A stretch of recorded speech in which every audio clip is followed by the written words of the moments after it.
Porções extraídas do jornal Árvore da Vida, artigo de capa.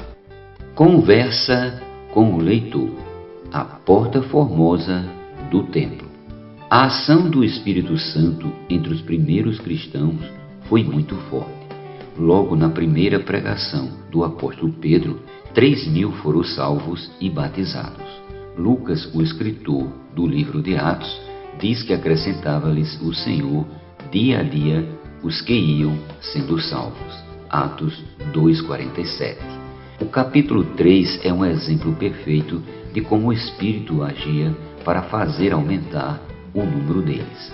Nesse trecho da palavra há importantes lições para os que desejam cooperar com o Senhor no avanço do Evangelho. Subiram ao templo para orar. O templo não é a igreja, mas o lugar onde ela se reúne para dar louvores a Deus, para ser alimentada e instruída pela palavra. Devemos abrir nossos locais de reuniões da igreja para que as pessoas tenham livre acesso e desfrute tudo aquilo que o Senhor nos tem dado. Versículo 1. Porta do templo chamada formosa. Não adianta termos entradas formosas exteriormente, se ao redor de nós há coxos, cegos, pobres e carentes de Deus. Versículo 2. Implorava que lhe desse uma esmola.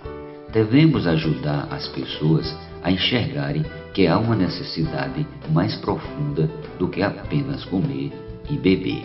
Versículo 3. Olha para nós. Não podemos passar ao largo dos pecadores. Devemos nos sensibilizar, ter compaixão, parar e ajudá-los a receber o autor da vida. Versículos 4 e 15 e Lucas capítulo 10, versículos do 25 ao 35. Não possuo, mas o que tenho te dou. Não temos prata nem ouro para oferecer, mas temos a redenção e a vida divina. A prata simboliza a redenção de Cristo e o ouro a natureza de Deus. Versículo 6. Passou a andar. Todos os que não têm Cristo estão sem função, paralisados para seu propósito eterno.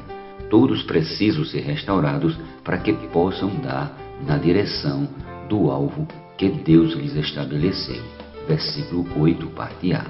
Entrou com eles no templo.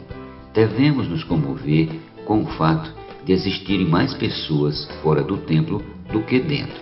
Sim, podemos nos alegrar com e pelas pessoas que já estão no templo, mas não deixemos de orar, jejuar e chorar muito pelas que estão perto de nós, mas ao mesmo tempo tão longe de Deus. Versículo 8, parte B. Saltando e louvando a Deus. Quando experimentamos o poder de Deus, tudo muda. É aí que descobrimos que outras partes do corpo também estavam sem função. A boca do coxo exerceu pela primeira vez a função para a qual foi feita: louvar a Deus. Versículo 8, parte C. Os sacerdotes, o capitão do templo e os saduceus ressentidos. É lamentável saber que os apóstolos de Cristo, aqueles que realmente estavam preocupados com as pessoas, passaram a ser perseguidos. O normal seria todos festejarem com os anjos nos céus por mais um pecador voltar a Deus. Atos capítulo 4, versículos do 1 ao 2, parte A. O conteúdo deste jornal apresenta um pouco da enorme quantidade de riquezas que temos desfrutado. Se ainda são poucos os que tiverem a oportunidade de conhecer o jornal Árvore da Vida, amigo leitor, seja a porta formosa que o leva às pessoas para que elas sejam introduzidas na presença do Senhor por meio dele. Amém.